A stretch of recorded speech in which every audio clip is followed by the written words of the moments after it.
안녕하세요. 만수동이십니다. 현재 시각은 2022년 6월 21일 화요일 오후 4시 56분입니다. 교육이 지속되면서 대략적으로 제가 왜 이런 식으로 자료들을 보고 있는지, 그리고 국채금리를 포함한 다른 자료들이 왜 이렇게 중요한지 하나씩 알아가고 계실 거라고 생각됩니다. 이런 식으로 저희가 자료를 보면서 이정표들 사이의 연결관계나 원리와 과정에 대해서 이해를 했다고 하더라도 반드시 시장을 통해서 그런 현상들이 진행되고 있는지 여부를 확인을 해야 됩니다. 그걸 확인하기 위한 툴이 엘리어트 파동이론이고 기술적 분석이라고 보시면 되는 거예요.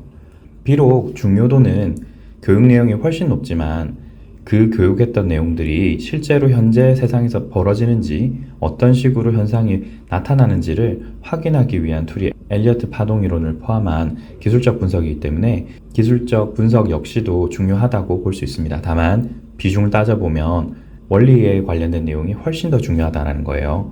10년물, 2년물 장단기 금리차 같은 경우는 말씀드렸듯이 여기가 5파 형태로 진행되고 있을 것이라고 했고 현재 이 부분이 4파인 것으로 예상이 됩니다. 트레이딩뷰.com 같은 경우는 복합지표 같은 경우는 1시간 봉 기준으로 나오지 않는다고 했죠. 여기에 나와 있는 파형 형태와 보조지표를 봤을 때는 이런 식의 형태가 나올 수 있는 가능성이 조금 높아진 것 같아요. 현대 장단기 금리차 같은 경우 변동폭이 100%가 넘고 있어요. 물론 이건 어제까지만 하더라도 몇백 퍼센트 이상이 됐었는데 오늘은 100%대로 조금 안정이 된 겁니다. 상대적인 거죠.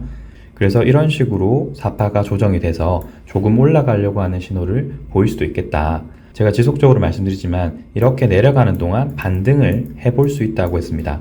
반등을 해볼 수 있다는 것이지 반드시 그런 건 아니에요. 왜냐하면 사람의 심리라는 건 똑같이 파형을 그린다고 하더라도 그때 벌어지는 상황이 사람의 심리에 어떤 식으로 강하게 영향을 미치느냐, 약하게 미치느냐에 따라서 똑같은 파형 형태를 그린다고 하더라도 다르게 반응할 수 있습니다. 그게 심리죠.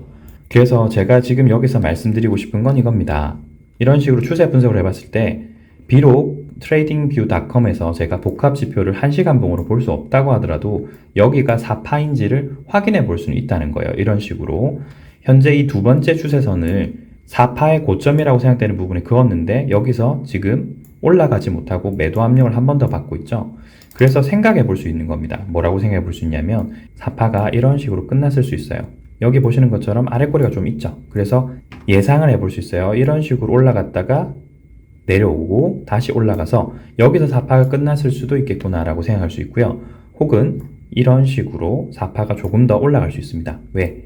여기에 있는 장대음봉의 시작 지점을 여기서 한번 넘지 못했으니까 보조지표들을 보면서 한 번 더 올라갈 수 있겠다. 이런 식으로 4파를 만든다고 하면 여기 있는 두 번째 추세선을 여기로 이동을 해볼 수 있는 거예요. 그렇게 하면 일부 조정 각도가 기존에 있던 각도 여기에 비해서 조금 더 옮겨지는 형태가 되겠죠. 각도가 급하게 나온단 말은 심리 변화가 크게 나타날 수 있는 부분이다. 즉 이렇게 각도가 변함으로 인해서 사람의 심리가 조금 바뀔 수 있겠구나. 심리 변동을 만들 수 있는 어떤 이벤트가 있었을 수도 있겠구나 라고 예상해 볼 수 있는 겁니다. 전체적으로 봤을 때는 1파, 2파, 3파, 4파 그리고 5파로 내려오는지를 보셔야 될 것 같습니다. 그리고 항상 이 10년물, 2년물 볼 때 저희가 페드와치 툴을 보니까 오늘도 한번 보시도록 하시죠. 페드와치 툴에서 보시게 되면 현재 타겟 레이트는 150에서 175bp죠. 현재까지는 그렇단 말입니다. 그러면 36일 9시간 이후에 있을 페드에서 보고 있는 금리 인상률은 얼마 정도 되느냐? probability 들어가 보겠습니다. probability 들어가게 되면 7월 26일 날 225에서 250bp 미국 금리가 드디어 2%가 넘어가게 되네요. 이 말은 결국에는 150에서 175에서 0.75를 한 번 더 올리고 여기서부터는 0.5, 0.5 이제는 0.75나 0.5라는 숫자가 굉장히 자연스럽게 느껴질 정도로 굉장히 빅스텝과 자이언트 스텝을 번갈아 가면서 하고 있는 것 같아요. 물론 여기까지도 현재 기준으로 예상 수치이고 그 이후에 300에서 375 300에서 375까지 가는 것도 올해 연말이면 가능할 거라고 보고 있어요. 이미 올해 중순 정도가 넘어가게 되면 3% 미국 기준으로 3%의 이자율을 볼 수 있을 겁니다. 그러면 최소한 한국 금리 같은 경우는 5%에서 6% 최소예요, 최소. 현재 주택담보대출 보시더라도 주택담보가 4.5%, 잘 받아야 4% 전후일 겁니다. 지금 현재 기준이 그렇다는 거예요. 앞으로 몇 개월 후 있으면 여기서 또 추가 금리 2, 3%가 더 붙을 겁니다. 그러면 6, 7%는 그냥 넘어가겠죠. 이렇게 되면 부동산은 정말 답이 없을 것 같아요. 왜냐면 최소한 이렇게 6, 7% 정도의 금리를 이겨내서 돈을 더 벌 수 있다. 즉, 6, 7% 이상의 연간 수입을 부동산에서 예상할 수 있다면 레버리지를 쓰겠죠. 돈을 빌릴 겁니다. 그런데 현재 기준으로 봤을 때는 앞서 설명드린 것처럼 금리가 다시 올라가고 인플레이션이 가속화되면 절대 이 금리 이상으로 수익을 내는 게 쉽지 않을 거예요. 그렇게 되면 부동산도 차츰차츰 매물이 더 쌓이면서 하락이 가속화되는 시점이 오게 될 겁니다.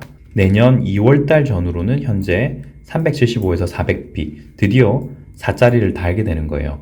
저는 그 전부터 시장이 무너질 거라고 생각은 하고 있고 현재 벌써 150bp 전후로만 있는데도 시장이 30% 이상을 하락을 했죠. 미국이나 한국 기준으로 굉장히 많이 떨어졌어요. 그리고 올해 중순이나 연말쯤 되었을 때 3, 4%가 넘어간다면 시장이 정말 부러지는 상황이 될 수도 있습니다. 다음은 코스피 200입니다. 앞서 설명드렸던 내용들과 연결해서 보자면 월봉 기준으로는 아직 월봉이 마무리되지 않았지만 이미 2주 이상 지났죠. 스토캐스틱 RSI를 보시게 되면 50대를 지키지 못하고 RSI 같은 경우는 50대를 지키지 못하고 꺾이는 것이 보이죠. RSI가 여기서부터 급격하게 내려온다면 여기 각도가 굉장히 커지겠죠. 그런 날이 나올 거다. 여기서는 3-3파이기 때문에 그런 식의 형태가 나올 가능성이 높다라고 보고 있는 거예요. 그리고 스토캐스틱 같은 경우는 과매도권에서 현재 올라가려고 하는 시도를 해보고 있지 못하고 있습니다. 즉 RSI는 하단을 남겨두고 있고 스토캐스틱은 이미 과매도권에 진입을 해서 신호가 겹쳐지려는 모습이 보이지 않고 분산, 더 펼쳐져서 아래로 가려고 한다. 주봉으로 보더라도 상단에 갭을 만들어 두고 있고 하단에 일부 꼬리를 달고 올라가려고 하는 시도, 반등을 보이려고 하는 시도가 대략 2주, 지난주와 이번주에 있었지만 여전히 음봉의 크기를 굉장히 크게 만들었어요. 지난주에 말입니다.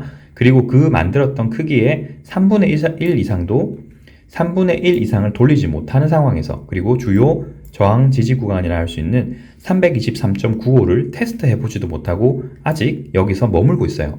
즉 여전히 스토캐스틱 RSI를 보더라도 RSI는 과매도권에 진입을 했고 스토캐스틱은 분산, 이렇게 넓어지고 있죠. 시그널이 넓어지면서 과매도권에 진입하려고 하고 있습니다. 즉 그 말은 월봉과 주봉을 보더라도 내려가려고 하는 시도는 여전히 강하다. 아래 꼬리를 조금 더 달긴 달았지만 주요 지지 저항 구간인 323.95에는 여전히 미치지 못하고 지난달에 월봉에 3분의 1 이상도 돌리지 못했기 때문에 여전히 매도의 압력이 훨씬 강하다. 그리고 올라간다고 하더라도 여전히 여기에 있는 상당의 갭을 메꾸기엔 조금 힘들 것 같다. 사실 많이 힘든 거죠. 반등을 하더라도 여기가 1차 관문인데 여기도 못 갈 가능성이 높다라고 저는 예상을 하고 있는 겁니다. 자, 그리고 일본 기준으로 볼게요. 일본 기준으로 보게 되면 오늘은 도지형 형태를 만들었습니다. 도지형 형태를 만들고 어제 만들었던 음봉의 반 이상, 여기가 반이라고 볼 수 있죠. 이 반 이상을 넘기지도 못했어요. 테스트는 했습니다. 이런 식으로 상단을 테스트했는데 오늘 일봉 나중에 1시간 봉을 보시게 되면 이런 식으로 올라갔다가 떨어져요. 그러면서 여기서는 복잡한 심리 형태를 보여주는 겁니다. 1시간 봉 기준으로 보냐면요. 앞서 설명드렸듯이 여기서 올라가려는 시도는 이런 식으로 했어요. 했지만 앞서 만들었던 20일날 만들었던 이 장대 음봉을 반 이상 돌리려고 하는 시도를 한 번 했습니다. 이런 식으로 내려갔다가 올라가려는 시도를 했지만 음봉을 맞고 다시 내려오고 있어요. 모든 것은 예상을 해볼 수 있지만 그게 확정이 되려고 하면 파행 형태가 바뀌어야 돼요. 그런데 반등 형태가 현재 이런 식으로 3파로 끝났는지 확정할 수 없습니다. 여기서 3파가 만약에 완료가 되었다면 이런 식으로 다시 1, 2, 3, 4, 5 이렇게 해서 크게 내려가야 돼요. 크게. 만약에 여기서 조금이라도 반등을 해보려고 하면 이런 식으로 3, 3, 5 형태로 올라오면서 이 5파를 조금 더 강하게 만들어서 323.95를 테스트 해볼 수 있습니다. 그런데 여기서 5파가 크게 나오려고 하면 여기 있는 3파가 조금 더 높이 여기 있는 상단을 테스트 해봤어야 되는 게 맞을 거예요. 즉 이런 식으로 강하게 테스트를 했다면 그리고 오늘 중에 322 정도를 테스트했다면 뒤쪽에 나올 여기 3파를 조금 조정을 짧게 받고 여기서 나올 3파를 조금 짧게 조정을 받고 이런 식으로 5파를 그려봤을 수도 있어요. 하지만 오늘 이렇게 시도를 하다가 실패를 했죠. 그렇다 말은 여기서 매도 압력이 여전히 너무 강하다는 거예요.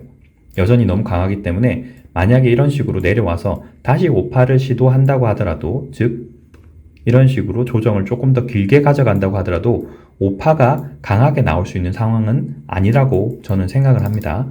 그래서 이번 주와 다음 주가 계속 제가 중요하다고 얘기하는 건 여기서 정말 큰 형태로 이런 식으로 5파 형태가 강하게 나와서 길게 나온다면 원달러 환율도 폭발적으로 올라갈 수 있는 겁니다. 동시에. 다음은 나스닥입니다. 나스닥도 월봉 기준으로 보시게 되면 현재 여기서 나오는 음봉의 길이가 점점점 커지고 있는 걸 보이실 거예요. 전반적으로 봤을 때는 여기서 일부 반등을 할 수 있겠다라고 보이고는 있지만 반등의 형태가 매도 압력이 너무 강하다. 그렇게 보고 있죠. 그리고 현재 금월 월봉은 아직 끝나지 않은 상태인데 그 전에 시작되었던 월봉 자체 2개월 전에 시작되었던 월봉보다 약간 길이가 짧을 뿐 지속적으로 커질 수 있는 확률이 더 크다고 보고 있습니다. 주봉 기준으로 볼까요? 주봉 기준으로 보게 되면 여기서보다는 캔들이 더 아래쪽으로 내려가 있죠. 그리고 스토캐스틱은 어떤가요? 여기서는 과매도권에 들어왔었죠. 지금 과매도권에 들진 않았지만 과매도권에 들어가려고 하고 있고 시그널이 점점 넓어지려고 하고 있습니다. 즉 여기서도 이런 식으로 하락하는 와중에 일부 반등을 해볼 수 있어요. 그렇기 때문에 이번 주는 나스닥 기준으로 보자면 반등을 해보려는 시도를 해볼 수 있어요. 시도를 한다고 반드시 성공을 하느냐? 그건 아니죠. 시도를 해볼 수 있다는 것이지 반드시 시도를 해서 상승으로 간다? 그런 건 아니다 라고 보고 있습니다. 시그널로 봤을 때 그리고 캔들봉, 보조지표를 봤을 때는 시도를 해볼 수 있다. 반등을 해보려고 하는 시도를 해볼 수 있겠다 정도입니다. 일본 기준으로 볼까요? 일본 기준으로 보면 어떤가요? 여기서 5파를 만들었다고 생각했고 그리고 여기서 이런 식으로 3파를 만들었다. 그래서 여기서는 5파가 나와야 될 것이다 라고 얘기 드렸잖아요. 그래서 여기서는 5파를 시도해 볼 수 있는 게 이번 주와 다음 주가 될 것 같다. 그런데 내려오는 폭과 각도를 봤을 때 특히 이런 식의 지금 여기가 5파라고 따져보면 일본 기준으로 1시간봉 기준으로 보도록 하겠습니다. 1시간봉 기준으로 보자면 여기가 5파라고 말씀드렸잖아요. 여기서는 만들려고 하면 이런 식의 5파를 시도해 볼 수 있을까요? 시도해 볼 수 있을 건데 어디까지 나올지는 모르겠습니다. 그런데 현재 5분봉 형태를 보니까 여기가 5파의 첫 1파라고 하기에는 파형 형태가 굉장히 이상하죠. 여기 5파 형태가 제대로 나와 있지 않기 때문에 이 파형 형태가 이번 주까지 어떤 형태로 나오는지 지속적으로 지켜봐야 될 것 같고요. 여기서 보였던 4파죠. 4파가 굉장히 반발 매수세가 크게 나온 것이라 볼 수 있는데 덕분에 여기 있던 갭을 일부 메웠습니다. 하지만 다 메우지 못했죠. 여기 다 메우지 못하고 일부 남겨두고 있습니다. 남겨두고 있기 때문에 만약에 나온다고 하면 1파, 2파, 3파, 4파, 5파 이런 식으로 해서 상단에 있는 갭을 메우려고 하는 시도를 해볼 수 있습니다. 하지만 앞서 설명드렸듯이 매도세가 너무 강하기 때문에 여기까지 5파 형태로 나올 수 있을지는 의문이에요. 그래서 파형 형태를 봤을 때는 전반적으로 매도세가 너무 강하기 때문에 지금 현재까지 기준으로는 파형 형태가 이런 식으로 나올 가능성이 높지 않겠냐. 여기에 있는 갭 구간을 상당히 크게 메우지 못하고 떨어지는 형태로 해서 여기서부터는 3-3파가 크게 나오는 게 시나리오상 맞지 않겠냐라고 보고 있습니다. 전반적으로 시황이 급변할 수 있는 상황이구나. 이번 주와 다음 주가 좀 중요하겠구나. 그렇게 생각해 주시면 좋을 것 같습니다. 오늘 영상은 여기까지입니다. 시청해 주셔서 감사합니다.